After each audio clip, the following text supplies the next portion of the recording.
please do not ignore your student loans, okay? I know the situation about student loans is pretty out of control. I mean, they just give 18 or 19-year-olds with basically zero income an insane loan that they're expected to just pay back later. And most people who go to, college or a four-year university, they change their major, they change their mind, they go into something else or a different major, and they don't even graduate with something that's going to get them a job. Now, it's not totally their fault. I genuinely believe that a four-year university is overpriced. But what they don't tell you when you take out these huge loans is that if you don't pay them, they don't just go away. You can't get rid of student loans with bankruptcy. And if you just decide to not pay your student loans, they can start garnishing your wages, which basically means they will go straight to your employer and just take a cut of your paycheck, which is just so awful. I think it also might impact your credit score if you don't pay them. I'm not very literate when it comes to a credit score, to be honest with you. But I'm pretty sure since it's a loan, if you don't pay it, that's going to affect your credit score. And then you go down the hole of not being able to apply for a apartment or a house or an auto loan, anything like that. It's going to impact the rest of your life. Also, one thing they don't tell you when you take out a student loan, I know especially with government loans, they have what's called, I believe it's subsidized. There's unsubsidized and subsidized. I believe if you have a subsidized student loan, it begins accruing interest before you even graduate. And this was something that I had to learn pretty early on, is that my balances were higher than I thought they were going to be because I was accruing interest while I was in school, which is pretty annoying if you ask me.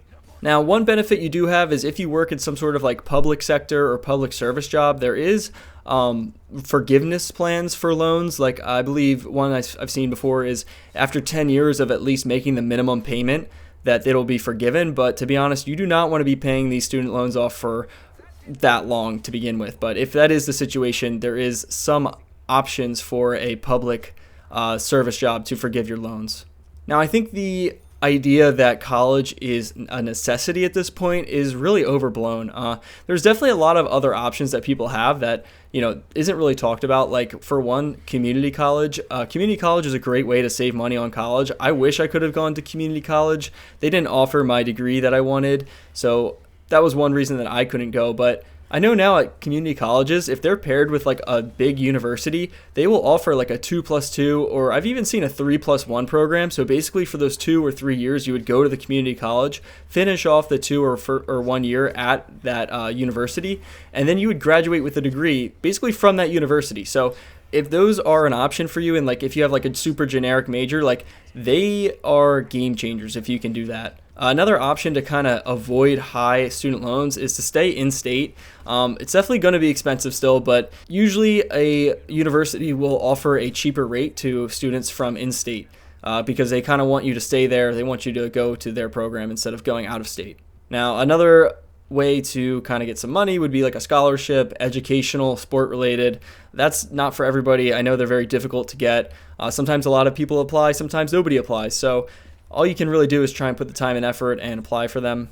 And then another way to just try and avoid college in general is to go to a trade or other options. I mean, there's a lot of college degrees these days that do not get you a premier job or get you a job that you'd want, which is really frustrating because that's how they advertise it, right? Everybody tells you go to college, do whatever you want to do, and get a degree and you'll get a job. But that's just not the truth these days. As well as most people are just not ready to go to college straight out of high school. I know that's very difficult to understand sometimes because everybody's been so ingrained to like, okay, here's the track of higher ed. You go to high school, then you go to college. But a lot of people take a gap year and they make some money, or they kind of think about what they actually want to do instead of rushing into it. Because when you rush into it, you're just going to be taking these basic courses that aren't going to tell you a lot about what you're planning to do. And then you just end up paying money for these courses that are unrelated when you change your major in a year. And I think another thing that people are afraid to talk about is that college is not for everybody. It's just not. It's been sold more as an experience these days than like a return on or like an investment. But it's true. College is not for everybody. If you want to go to college, it's an investment. It's because you're investing in your future, not because you want to have the experience that's advertised everywhere. It's all right. I mean, that's just my opinion, is that it's okay. But I didn't go for the experience. I went because I knew what I wanted to do and I wanted to get a degree. Now, other paths that people don't really talk about are trades. Trades are great. You make a lot of money. They're pretty tough on your body depending on what trade you're in, but you can be very successful with trades, as well as if you get into a union. Unions are great. They're very robust in the sense that you get good benefits from being in a union, and they kind of take care of you, from what I've heard at least. Now, other options are non-higher education jobs. That would be like a public service worker. You could go to a police academy.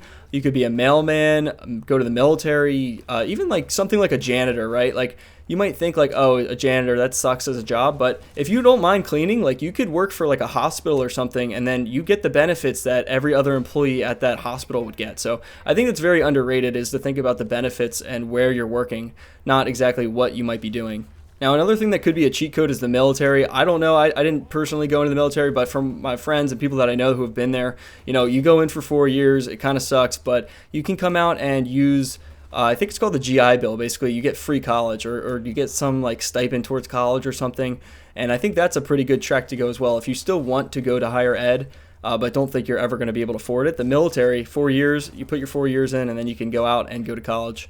Now, in my personal experience, I was pretty lucky. My parents did help pay for some of my college. They didn't pay for all of it.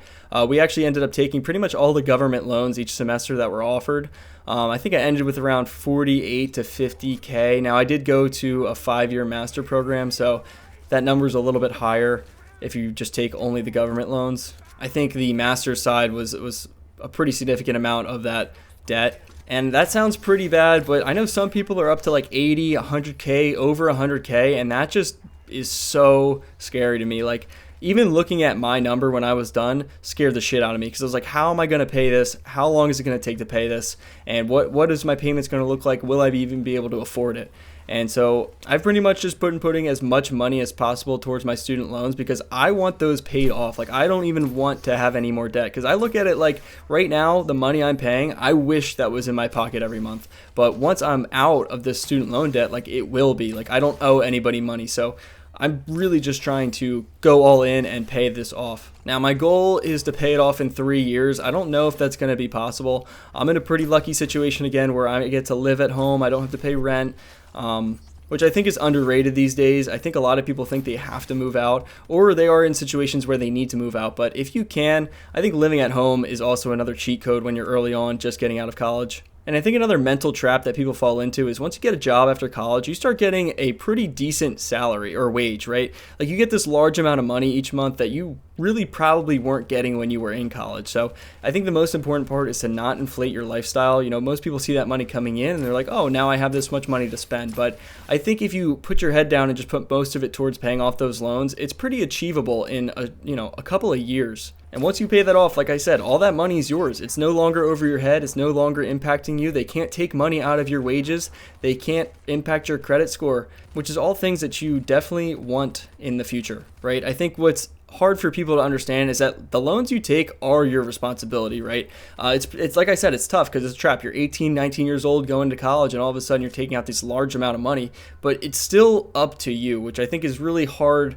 And it's a hard truth to swallow, right? Like these loans are your responsibility.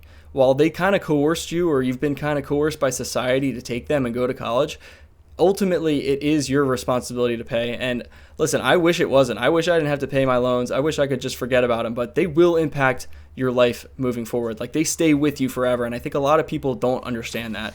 And to me, that I'm just so scared of that it makes me want to pay them off, because I don't want it to impact my life moving forward. I want to pay it and forget about it.